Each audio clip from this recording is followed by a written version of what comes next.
what the embryo and embryonic tissue, and especially the placenta, seems to have a number of different ways of turning down that heat and Mm. effectively making the maternal body temporarily, accept is too strong a word, actually, temporarily coexist with this gestating baby.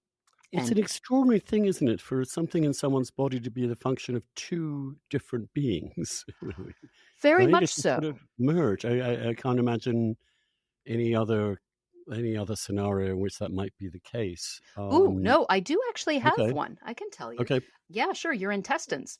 Your intestines are Oh, hella right. crowded with other beings, That's effectively. true. The True, number of obviously. cells in your intestinal walls versus the number of in your microbiota, like you are actually already many. You not only contain, but you are multitudes. Yeah.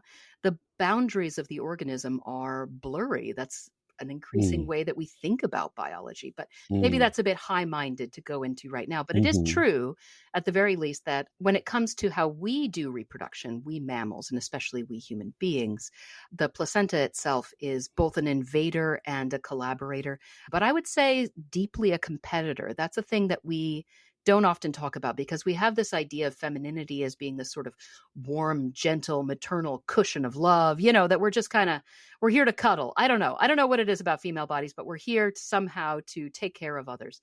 But what's actually going down in the uterus when it's pregnant is we're trying to survive, and so is the offspring, and they're actually competing for resources. So it's more of a détente. It's really more like trench warfare down there that lasts roughly 9 months. And you don't want either side to win or lose because that's actually where things get dangerous. If the placenta draws down too much, you have massive metabolic problems on the maternal side. If the maternal side is winning, big quotes around that, but the maternal side is too effective at fighting off an invader, then not only do you get things like miscarriages, but you have fetal growth restriction, you have all kinds of bad things if your aim is to have a live born baby, right? So, really, if you think about the uterus as this environment, if you think about the uterus as this site of conflict, it really gives us better models for how we go about reproducing and for why female bodies are just so weird.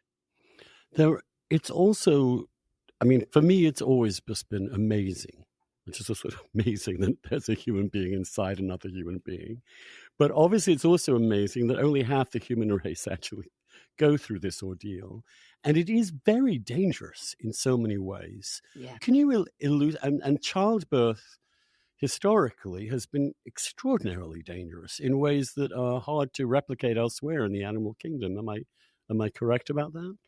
You're absolutely right about that, Andrew. And I think it's fine that you haven't had to go through that. You can still build enough of an understanding. I wouldn't wish it on anyone, really, having done it myself a few times.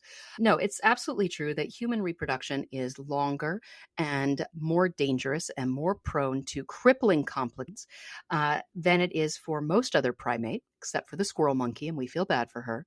Actually, it's true for most other mammal. It's our pregnancies and our births and our postpartum recoveries that are just pretty much garbage.